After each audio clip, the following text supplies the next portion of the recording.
বিসমিল্লাহির রহমানির রহিম। National employment human rights ফাউন্ডেশনের পক্ষ থেকে, সিটিজি টাইম এবং চ্যানেল কর্ণফুলীর পক্ষ থেকে দেশবাসী বিশ্ববাসীকে সালাম, শুভেচ্ছা, অভিনন্দন জানাচ্ছি। আজ আন্তর্জাতিক মানবাধিকার দিবস। 1948 সাল থেকে এই দিবসটি পালন করা হচ্ছে। সারা পৃথিবীতে এই দিবসটি পালন করে আসতেছে। কাগজে কলমেই আমাদের এই যে মানবাধিকার দিবসটি পালন হয়। পৃথিবীর শক্তিধর দেশ থেকে ছোট্ট দেশ পর্যন্ত শাসক গোষ্ঠীরা এই যে মানবাধিকার দিবসটি পালন করে, অথচ মানবাধিকার যেই ধারা, যেই প্রজ্ঞা, এগুলি পালন করে না। যার পরিপ্রেক্ষিতে মানুষ শোষণ হয়, মানুষের উপর অত্যাচার নেমে আসে, ক্ষমতায় গেলে মানুষের উপর অত্যাচার শুরু করে দেয়। বিভিন্ন দেশে বিপ্লব শুরু হয়, বিভিন্ন দেশে মানুষকে অত্যাচার, নিপীড়ন, নির্যাতন করা হয়। আইনের সুশাসন থেকে দেশবাসী, বিশ্ববাসীর প্রত্যেকটা জনগণ বঞ্চিত থাকে। সুশাসন বলতে কিছু থাকে না। যারা শক্তিধর দেশ, তারা ছোট্ট দেশের উপর তারা থাবা মারে, যার কারণে এই ছোট্ট দেশগুলি ছোট্ট হয়ে থাকে। তাদের জনশক্তি নিয়ে তারা সামনের দিকে অগ্রসর হতে পারে না। যার জন্য মানবাধিকার দিবস আন্তর্জাতিকভাবে পালন করা হলো। আমাদেরকে এই যে মানবাধিকার রক্ষার জন্য কেউ এগিয়ে আসতেছে না। যারা ক্ষমতা যায় তারা মানবাধিকার লঙ্ঘন করে। আমাদের দেশের কথা বলি, আমাদের দেশে একটা বিপ্লবের মাধ্যমে 5ই আগস্ট একটি নতুন সরকার, অন্তর্বর্তী সরকার গঠন করা হয়েছে। আমরা এখনও যাদের রক্তের বিনিময়ে এই স্বাধীনতা অর্জন হয়েছে, তাদেরকে আমরা রক্তের যেই দাগ শুকিয়ে গেছে, কিন্তু তাদের যে আবেদন নিবেদনগুলি আমরা এই যে এখনও ধরে রাখতে পারতেছি না। কারণ আমাদের সরকার পরিচালনা করতেছে সরকার, চেষ্টা চালাচ্ছে সরকার, কিন্তু যারা মানবাধিকার রক্ষা করার কথা তারা লঙ্ঘন করতেছে। আমরা দেখতে পাচ্ছি এই যে আইনের গরিবেরা আইনের কোনো সুশাসন পাচ্ছে না। জিনিসপত্রের মূল্য কোনো রকমের ধারাবাহিকতা নাই। যার ইচ্ছা তার যেই রকম চাই সেই রকম করতেছে।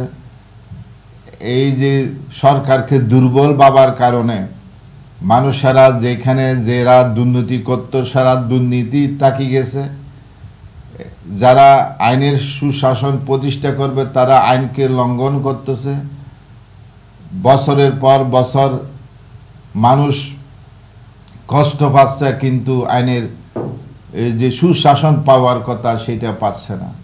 আমরা দিন দিন দেখতে পাচ্ছি মনুষ্যত্ব হারিয়ে যাচ্ছে। মনুষ্যত্ব হারা যাওয়ার কারণে আমাদের দেশ, পৃথিবীর বিভিন্ন দেশ জনগণ কষ্টের মধ্যে জীবন যাপন করতেছে। আমরা দেখেই যাচ্ছি, কিন্তু কেউ প্রতিবাদ করার মতো শক্তি কারো নাই। কারণ যারা প্রতিবাদ করবে তাদের উপর স্টিম রোলার চালিয়ে দিচ্ছে সরকার, কর্মকর্তাবৃন্দ। যার পরিপ্রেক্ষিতে মানুষ সুখ বুঝি সহ্য করে যাচ্ছে। কেউ কারো বলার মতো বলতে পারতেছে না। বললে তাদেরকে রাতের অন্ধকারে আইনশৃঙ্খলা বাহিনী নিয়ে যাচ্ছে।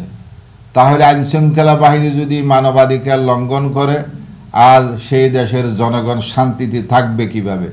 এইরকম সারা পৃথিবীতে আমরা দেশগুলি দেখছি, যারা সোচ্চার হয়, যারা মানবাধিকার লঙ্ঘন যেখানে করতেছে সেখানে যখন সোচ্চার হয়, তখন দেখা যাচ্ছে তাদের উপর এই রাতের অন্ধকারে আইনশৃঙ্খলা বাহিনী তাদেরকে নিয়ে যাচ্ছে, নির্যাতন করছে। কেউ আর ভয়ে, আইনশৃঙ্খলা বাহিনীর ভয়ে মুখ ভরি সহ্য করে যাচ্ছে, কথা বলতে পারতেছে না। কেউ যদি বলে আবার তাদের কথাগুলি তুলে ধরার পর তারা নির্যাতিত হচ্ছে, নিপীড়িত হচ্ছে। তাই আমরা আজ আন্তর্জাতিক মানবাধিকার দিবসে এই কথাগুলি আমরা যেহেতু জাতীয় পরিবেশ মানবাধিকার সংগঠন ন্যাশনাল এমপ্লয়মেন্ট হিউম্যান রাইটসের পক্ষ থেকে দেশবাসী এবং বিশ্ববাসীকে একটি বার্তা দিতে চাই, কোনো দিন আপনি অত্যাচারিত, যেমন আসাদ সরকার সিরিয়ার কত বছর সে জনগণের উপর নির্যাতন করলো, আজ কোথায়? তার সীমারেখা কোথায়? সাদ্দাম দেশকে শাসন করলো, নির্মমভাবে মানুষকে হত্যা করলো, আলেমকে হত্যা করলো, তারা কোথায়? আমাদের দেশের কথা বলি, আমাদের দেশের আলেম ওলামাদেরকে বন্দি করে যেই অত্যাচার নিপীড়ন চালানো হয়েছে, তারা এখন আর কোথায়?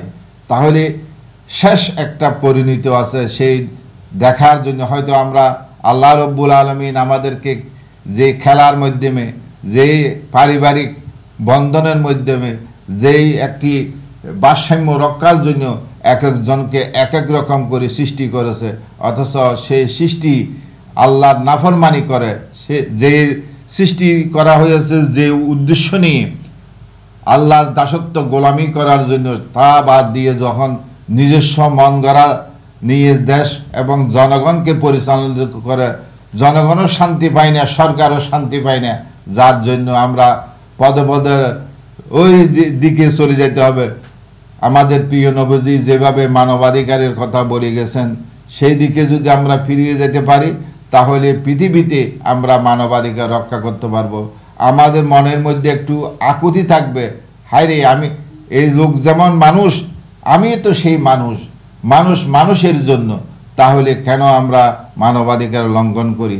আসুন আমরা মানবাধিকার লঙ্ঘন না করে দেশের সুশাসন প্রতিষ্ঠা করি, সারা পৃথিবীময় আমরা সুখী সমৃদ্ধ দেশ গঠন করার জন্য আজকের এই মানবাধিকার দিবসে আকুল আবেদন জানিয়ে আমার বক্তব্য এখানে শেষ করলাম। আল্লাহ হাফেজ।